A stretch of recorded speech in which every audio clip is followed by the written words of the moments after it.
Alors aujourd'hui, il me fait plaisir de vous accueillir pour une prédication. Mes amis, mes collègues me disent toujours va plus étroit, Alain, vise moins large. Alors imaginez-vous que j'ai un seul verset aujourd'hui. Un seul verset. Alors ça va être sur 2 Corinthiens 13, 5. Ça s'intitule mon partage, un regard intérieur sur soi. Examinez-vous pour voir si vous vivez dans la foi. Alors, le son est-il assez fort? 2 Corinthiens 13, 5. Alors, je le marque ici avec la version du Sommeur. Faites donc vous-même votre propre critique, qui dit autrement ailleurs que chacun s'éprouve soi-même, et examinez-vous pour voir si vous êtes ou si vous vivez dans la foi. Ne reconnaissez-vous pas que Jésus-Christ est en vous ou parmi vous? À moins peut-être que cet examen n'aboutisse pour vous à un échec ou que vous ne soyez disqualifié. Alors voilà le message d'aujourd'hui, ça va te porter sur ça. Tournure de phrase, comment on reçoit ça? Qu'est-ce que ça a l'air comme exhortation? C'est à la fin de la deuxième épître, au dernier chapitre. Quel ressenti ça nous donne? On va parler d'examen de soi. Qu'est-ce que ça fait vibrer en nous? Est-ce que on pense, wow, moi je suis correct, moi je suis un homme, une personne de foi, grande foi, oui, le Seigneur Jésus est important pour moi, je suis aligné.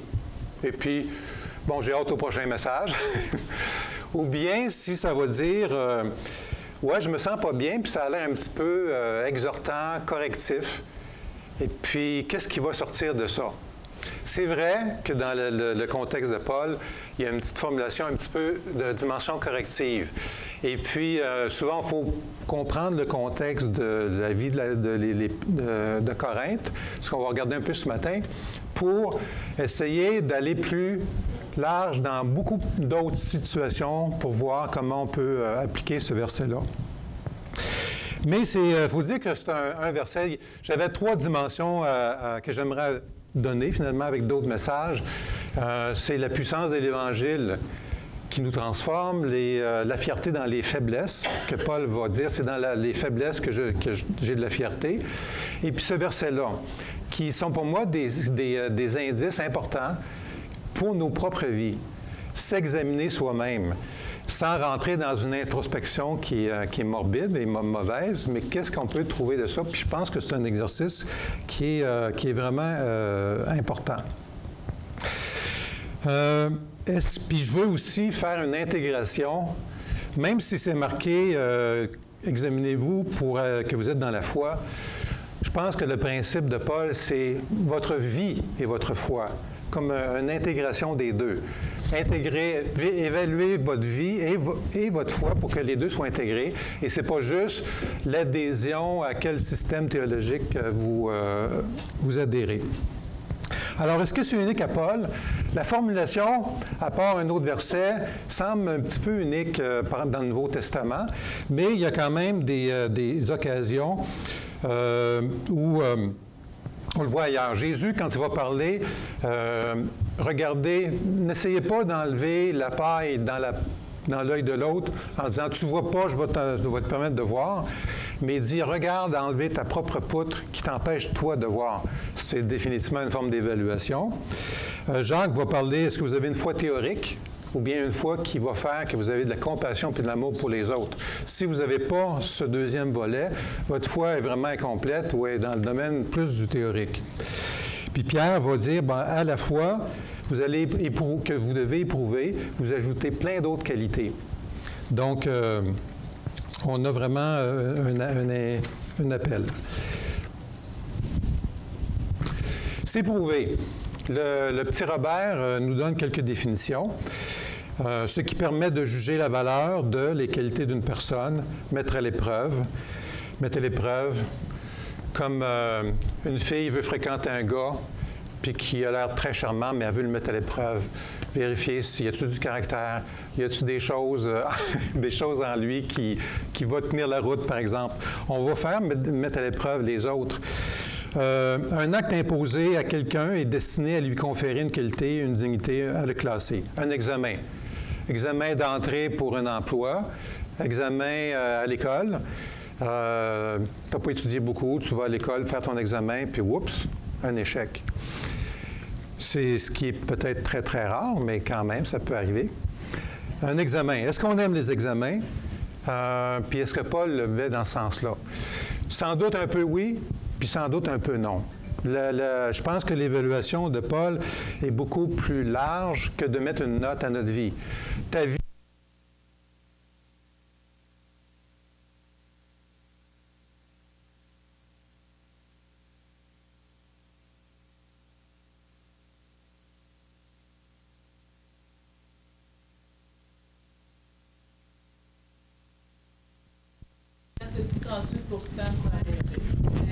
Bon. Alors, une mauvaise note.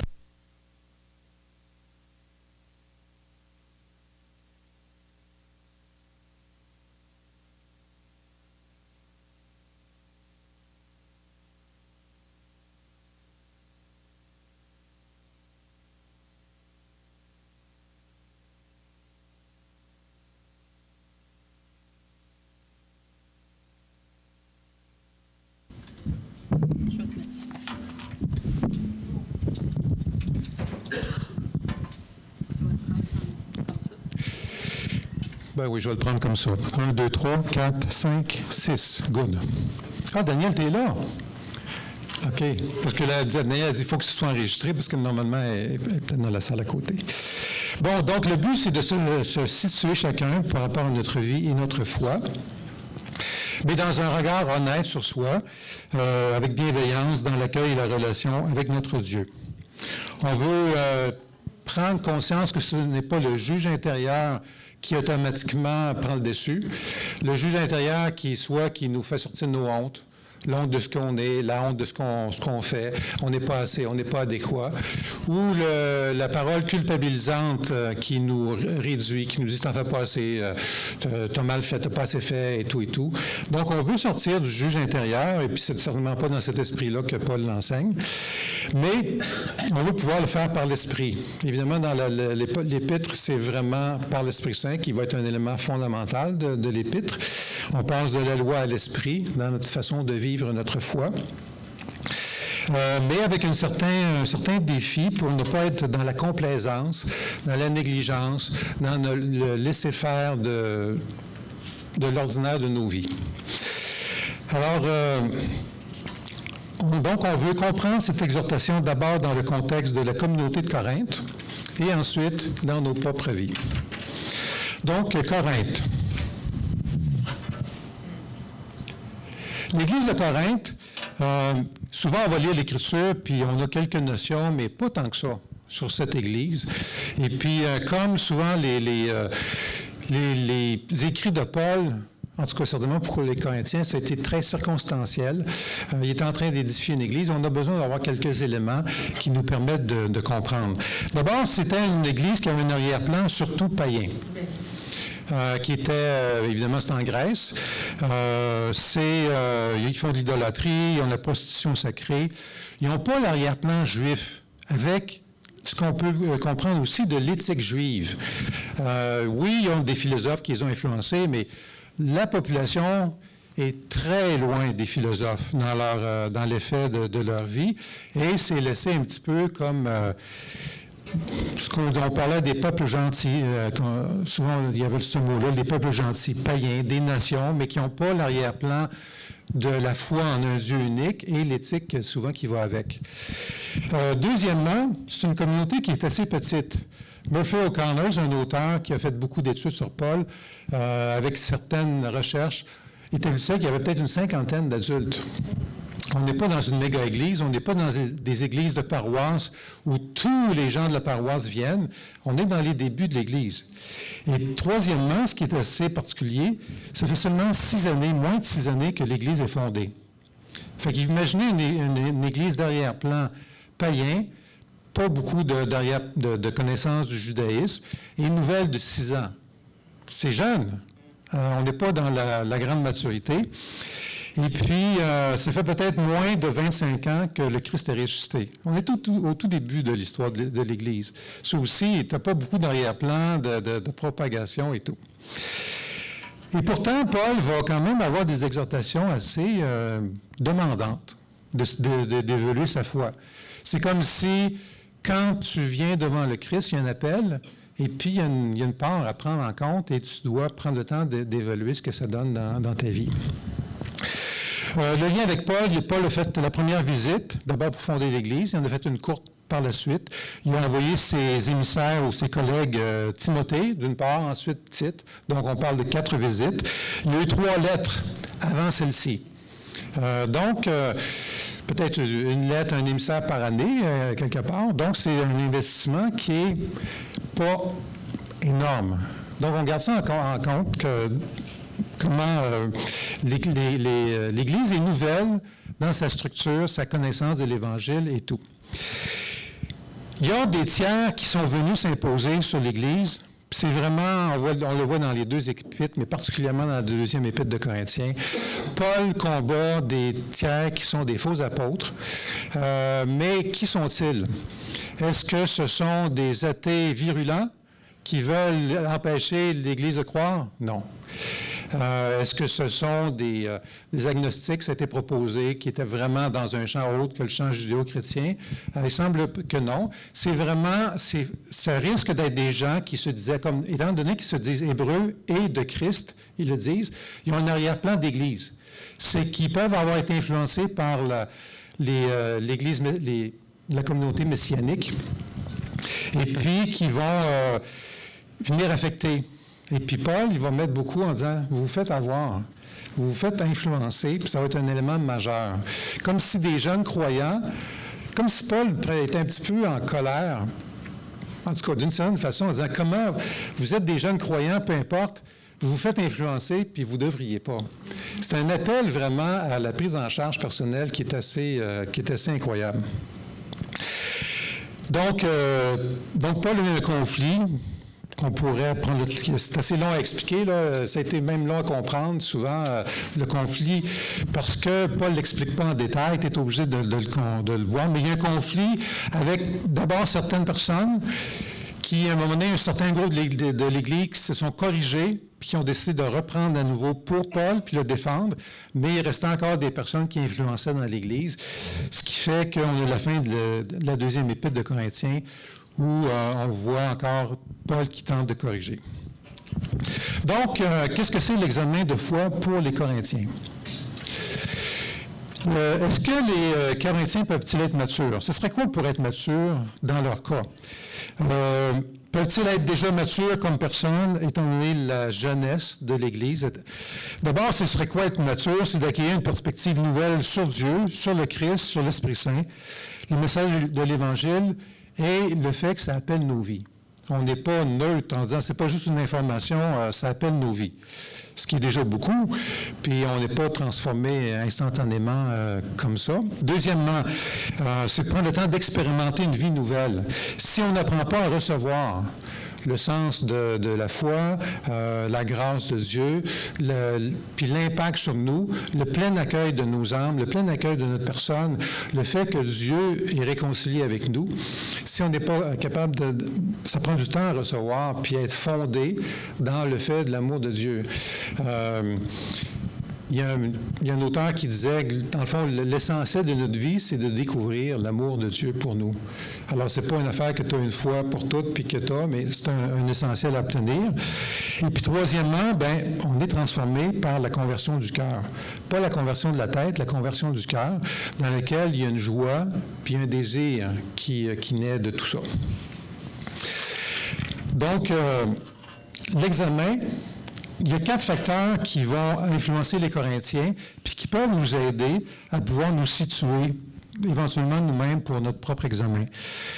D'abord, comme j'ai mentionné, la communauté s'est laissée influencer par des tiers qui disent être grands, des grands apôtres, ils se vantent, ils trompent les Corinthiens, ils les dominent. Paul va leur dire, vous vous faites dominer par ces apôtres-là qui se disent grands, ils vous récoltent de l'argent, ils vous épluchent à quelque part, et puis vous dites rien, puis vous acceptez ça.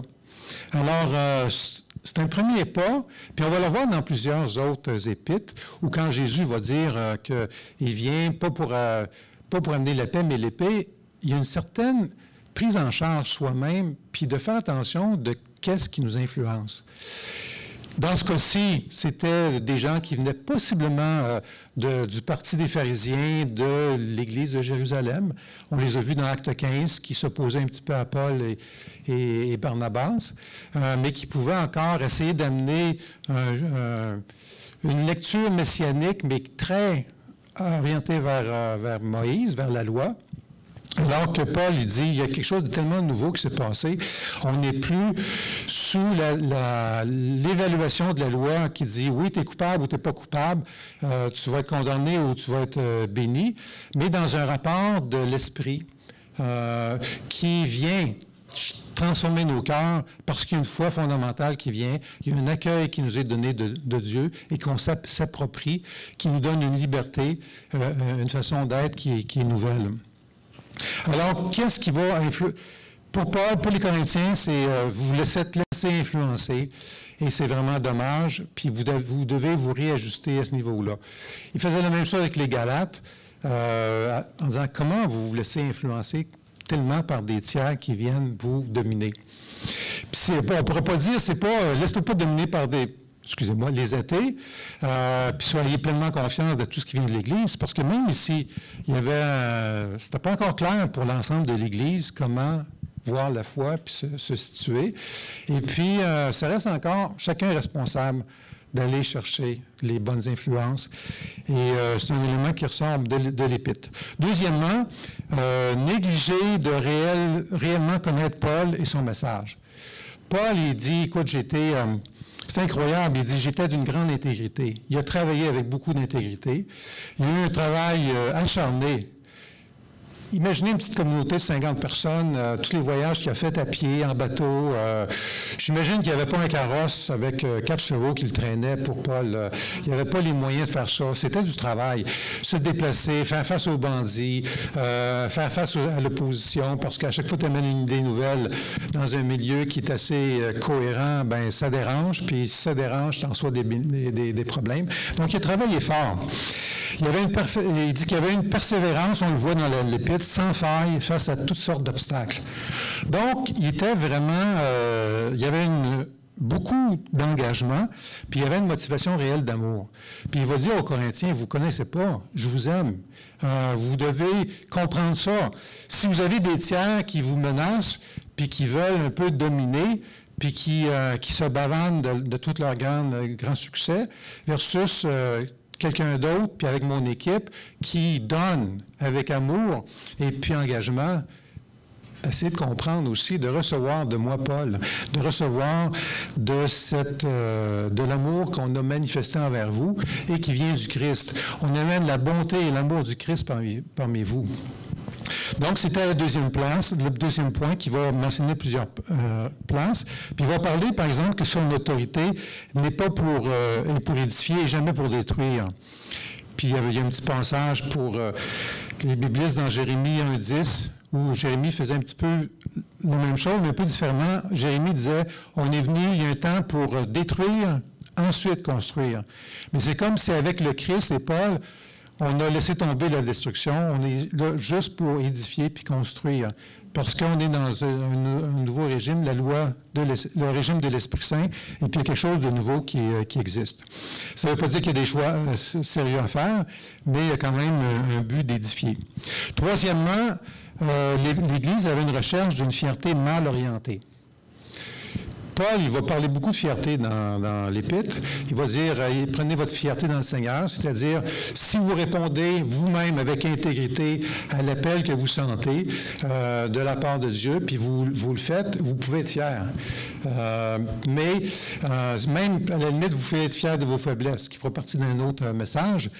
Mais les Corinthiens étaient fiers de gens qui ont du renom, qui sont des grands orateurs, qui ont des grandes compétences externes, mais qui n'ont pas un bon fondement et puis qui ont des motivations mauvaises face au groupe. Ils veulent récupérer une église pour leur avantage, un groupe, etc.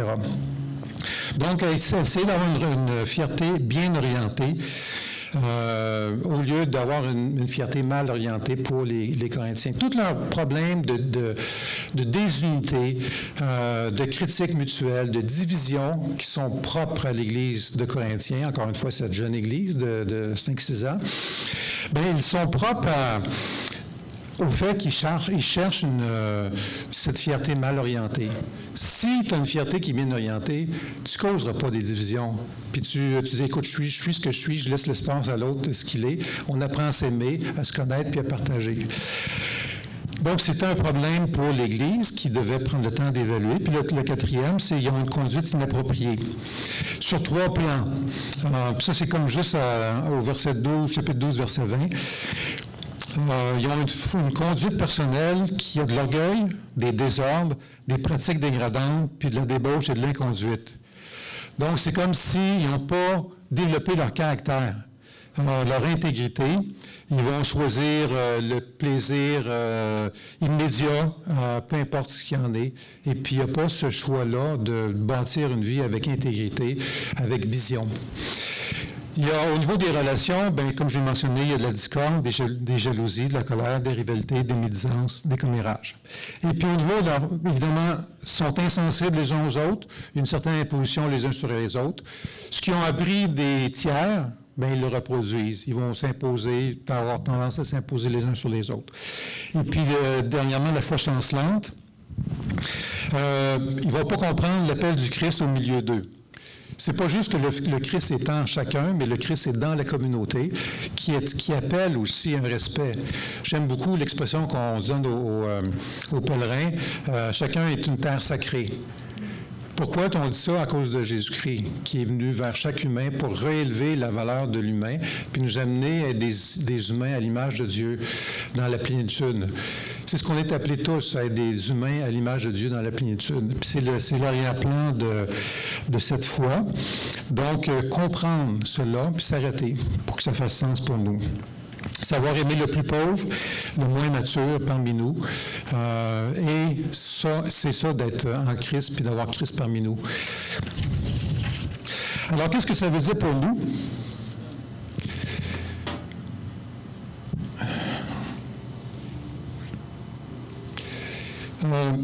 D'abord, on a une attitude à développer.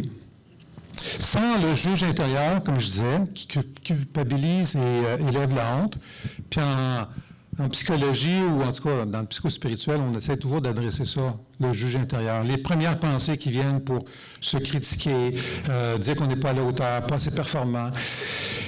Ça m'est arrivé 1 ou 2 fois d'avoir ces pensées-là dans ma vie. J'imagine qu'à vous aussi. 1 ou 2 fois par heure, je te parle possiblement. Donc, on ne veut pas aller dans une introspection maladive pour ça. Mais, deuxièmement, on veut pouvoir, ça vise l'intégration de notre foi et de notre vie. Ça va ensemble, les deux.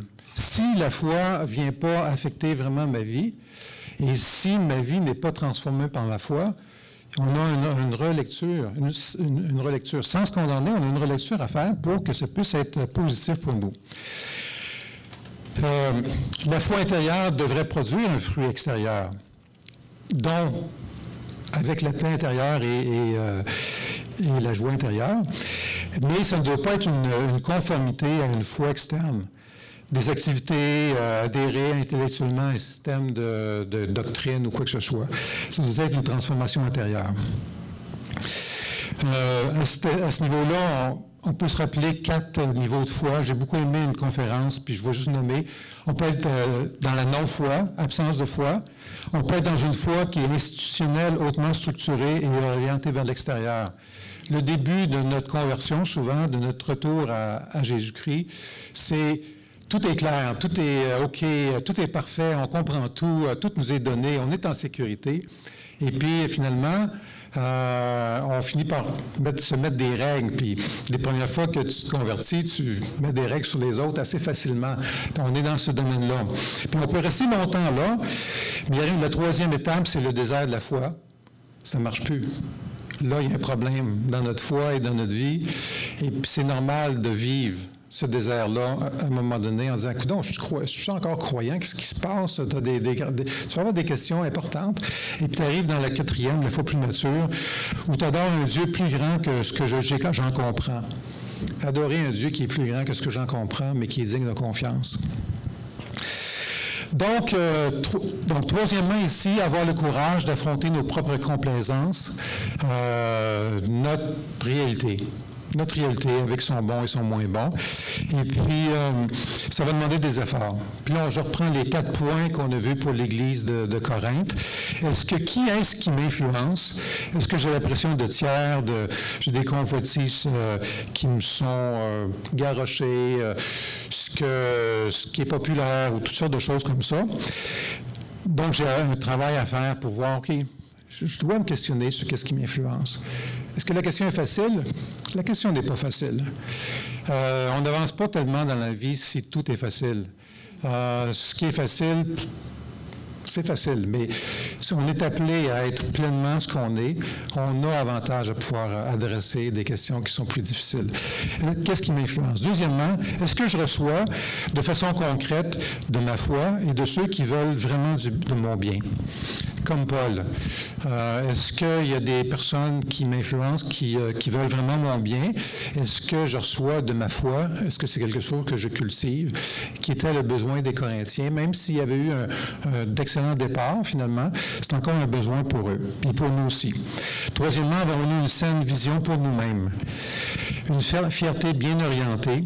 Puis je pense que l'être de notre cœur, l'appel qu'on a, c'est des éléments qui sont à chérir pour nos vies puis à découvrir.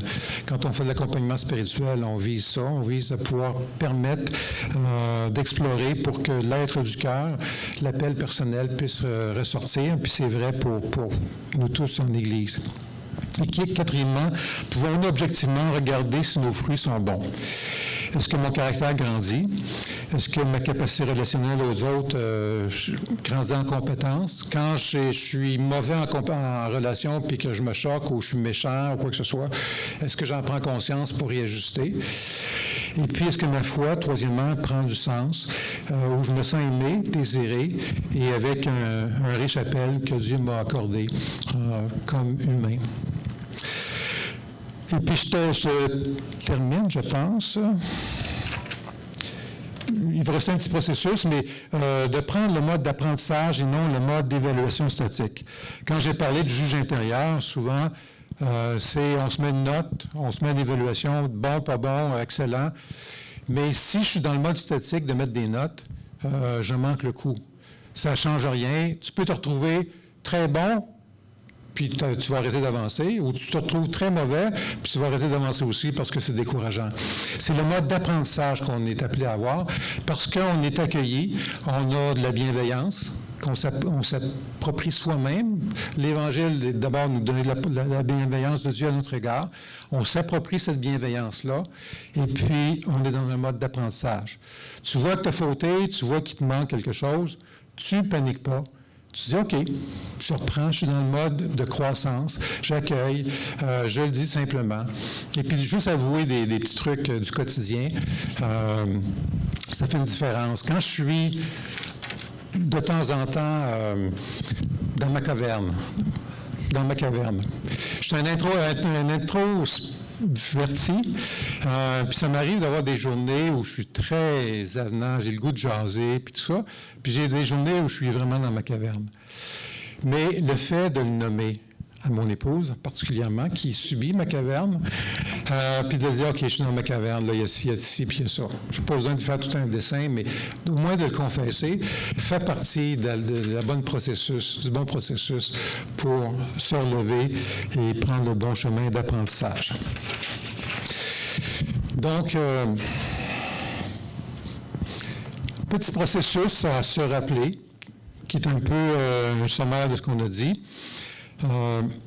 Ajuster mon attitude, le mode d'apprentissage dans la bienveillance. Deuxièmement, me restituer dans ma foi. Rappelle qu'il y a un Dieu de grâce, rappelle que j'ai un futur, rappelle qu'il y a de l'aide. Dieu m'aime, veut mon bien. Dieu m'aime et veut mon bien. Est-ce que vous avez besoin de vous rappeler ça des fois? C'est automatique? On lutte contre le soupçon. Dieu m'aime et veut mon bien.